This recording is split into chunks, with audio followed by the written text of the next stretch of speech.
which is quite young. Well, in that time, But that was acceptable. Yeah, it was. At that time. Hopkins was from Pennsylvania. She birthed a son from this marriage. In 1879, Charles met his demise when he just died suddenly. And it was initially believed that he maybe had typhoid fever. Oh, that's a big one. It was shortly after being a widower that she married an elderly man named Artemus Brewer, who was a veteran and a pensioner. He had been in the Civil War. He would die less than a year after their marriage. He was a victim of Lizzie's constant beatings, hair pulling. It was just known around friends, neighbors, that Lizzie was incredibly abusive to this elderly man. Now, it is not known if her first two husbands died of natural causes or it was something more sinister. Soon after losing her second husband, Lizzie married a third man named Hiram Parkinson. He fled the relationship, abandoning Lizzie within a year of marriage. Finding herself a single woman again, she married a fourth husband. Wow. George Smith. Smith had been a good friend of Artemus Brewer, Lizzie's second husband. Smith knew Brewer was abused at Lizzie's hands, but he married her anyway. Huh. Well, damn. That doesn't make sense, but yeah, she must have had some kind of sweet ways, right? She must have been cuddly or something. You think so? Must have. In a few months after they were wed, Lizzie attempted to kill George Smith by giving him tea laced with arsenic. When her plot to murder him failed, she packed up everything that was portable and fled to Bellow Falls, Vermont. Oh, so if I can't kill you, I'm leaving you. Okay. In Vermont, she met and married a man named Charles Plaisdell. The marriage only survived about 2 weeks before Lizzie just up and vanished. She would later show up in Philadelphia, where she found another Irish family. This family she met had lived in the same area as the McNallys in Ireland. So they sort of befriended Lizzie, took her in, because they were all from the same town in Ireland. In Philadelphia, Lizzie opened up a business, a little shop. Fire destroyed the business, and Lizzie collected insurance money on the property. However, her crime did not go unpunished because, yes, she set the fire. She also destroyed some surrounding homes. She was arrested on the arson charge and also some insurance fraud charges and ended up getting a 2-year prison stint at Eastern State Penitentiary. Lizzie did not know what happened to her son. Like, once she went to prison, her son was taken from her, and she never knew where he ended up being. Oh, wow. Ever again? Ever again. Wow. And I guess didn't really make much of an effort to find him, like, once she was released. Probably best for her son, it sounds like. I really want to take a road trip to Philadelphia. I've been there a couple of times, but when I've gone, I've managed to sightsee a little bit, but there's a few places I'd like to check out. I really want to go to this Eastern State Pen. They do tours. Is that one of the first?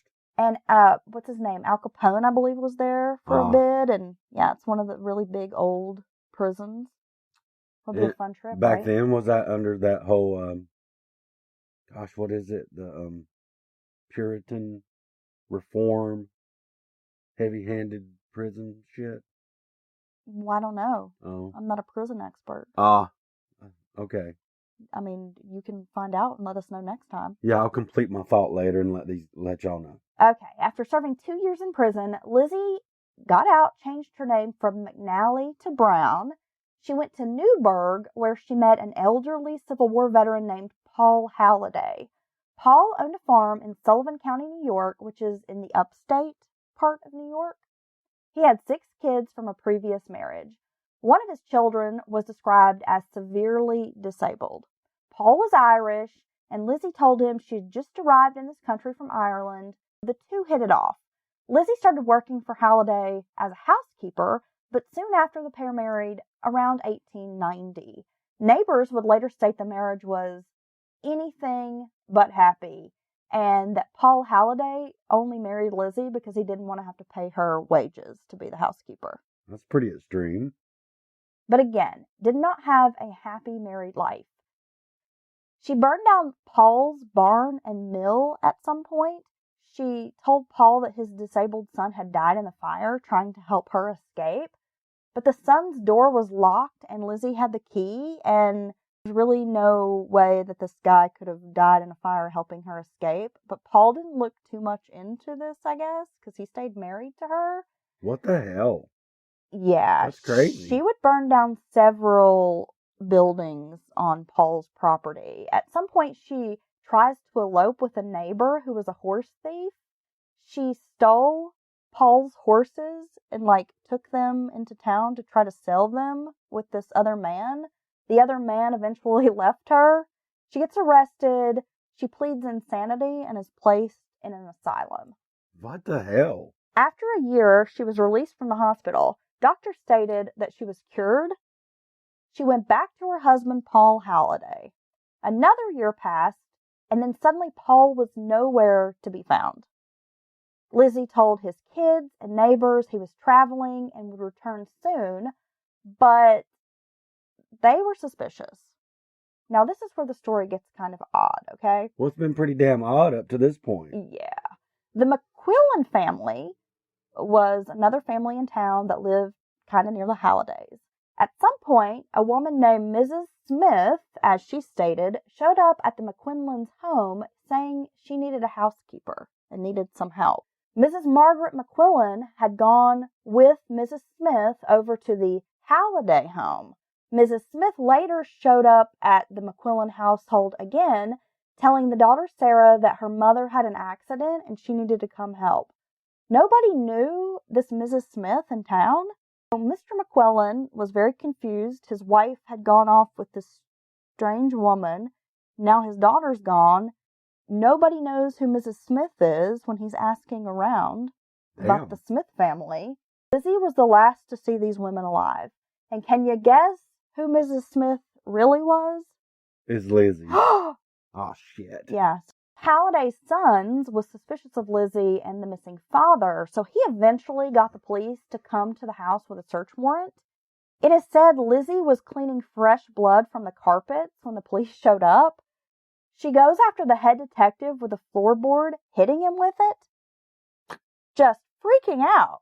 What the hell? She just got a floorboard in her damn hand? Yeah. During the search, police find under this haystack the bodies of Sarah and Margaret McQuillan, who had been bound and shot. The husband, Tom McQuillan, confirmed that Lizzie was the Mrs. Smith who had come to his home and had been the last person with his wife and daughter. Lizzie denies knowing what happened to the women or how they got there. Lizzie is arrested for the murder of the McQuillan women. It does not take long for the body of Paul Halliday to be discovered under the floorboards of the house. This reminds me of the Frankie Silver story. Oh, totally. That we did a while back. The smell tipped off the Halliday's son. I mean, if you bury somebody under floorboards, it's going to take not a lot of time for that to start stinking. That's crazy. I mean, the son kind of already knew that Paul Halliday had likely met an ill fate, but this was proof. When they find Paul Halliday's body under the floorboards, he had been tied up, had been shot like the women had. His body was described as also having been mutilated, but I couldn't find a lot of details about what exactly had been done to him. Damn, she was mean. When Lizzie was questioned, it is reported that she tore off her clothes and started speaking in gibberish. Some thought it was an act, but others truly believed that Lizzie Halliday was insane. While awaiting trial, Lizzie's escapades continued. She refused to eat while she was in jail, going on a hunger strike. She tried to strangle the sheriff's wife. How did she get access to the sheriff's wife? Probably back in the day, they would have someone in a cell, and usually, the sheriff's wife was responsible for, bringing these people breakfast, lunch, dinner. Oh, I didn't realize that. Anyway.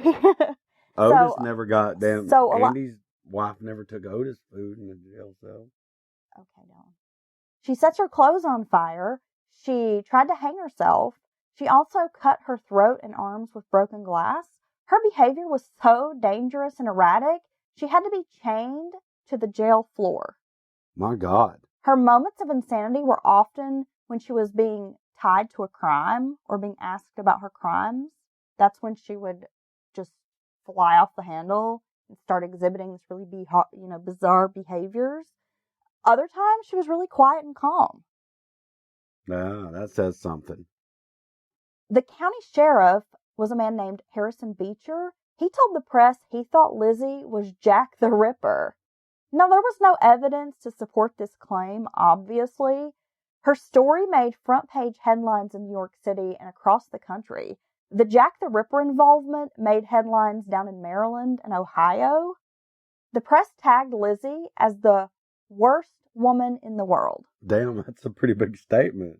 That was her nickname in the news. You're the worst woman in the entire world. And again, of course, there was no evidence tying Lizzie to the Jack the Ripper killings in Whitechapel, but authorities figured they had not really gotten an accurate picture of Lizzie's crimes. They believed they had probably only uncovered a small percentage of her crimes and her victims, that she likely had killed more people. Well, yeah, she might not be Jack the Ripper, but she's pretty damn vicious. At her murder trial, she was found guilty and sentenced to death by the electric chair. She was the first woman in the U.S. to be sentenced to electric chair execution. Yeah, and I'd say that was fairly new invention. After the verdict was read, Lizzie lunged for Sheriff Beecher and bit his hand. Jesus. Now, it is said his hand became infected and he would later have to have it amputated from this bite. Oh my God. It's like a rabid animal. Her sentence was commuted and she was judged criminally insane. Lizzie was sent to the Mattawan Hospital for the Criminally Insane in New York. Some believe she was not truly insane, but merely just put on a show to avoid the death penalty. During her time at the mental hospital, she was equally as horrible. She tried escaping multiple times and attacked the hospital workers. In 1897, Lizzie and another patient jumped an attendant. They beat the attendant, pulled out her hair, and scratched the woman. Both Lizzie and the other attacker were put in isolation. After this, her behavior kind of stabled out for a bit.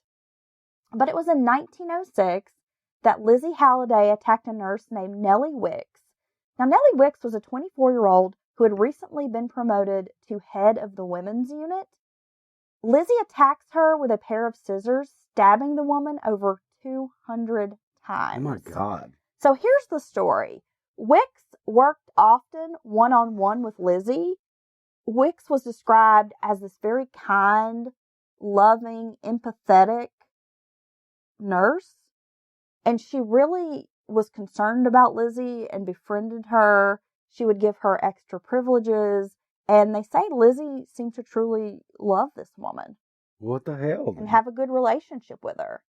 But what happened was Nurse Wicks was offered an opportunity to leave the hospital and go further her education. She was going to do this. It was a good opportunity. She was going to get free, more medical schooling. Of course, she's, young. She wants to advance. She's going to do this. When she tells Lizzie what her plans are, Lizzie begged her not to leave. And when Wicks told her she was going to go anyway, Lizzie made a lot of threats. On Mrs. Wicks' last day, Lizzie followed the nurse into a bathroom, used the woman's keys to lock the door, and then stabbed her with a pair of scissors she had been given by Nurse Wicks for sewing privileges. What an asshole. So if I can't have you, in my life, making me happy, I'm just going to kill you. Yes. That's pretty crazy. Yeah, but with a lot of these murderers, we see that. We especially see that with a lot of the domestic violence related murders. Well, definitely. Where, a husband will be like, oh, well, if I can't have you, no one will. Yeah, But it's an unusual thing to see out of a woman. That's true. And it's almost anyone in her life, if she can't control them or use them to her advantage, she'll just straight up kill them or maim them. But I've never understood that mentality of if I can't have you, no one will. I guess maybe that's just I'm not wired like that. But... Well, if I can't have you, Dylan, no one will. Oh, I'm being stabbed with scissors I gave her for sewing privileges. Was that intimidating?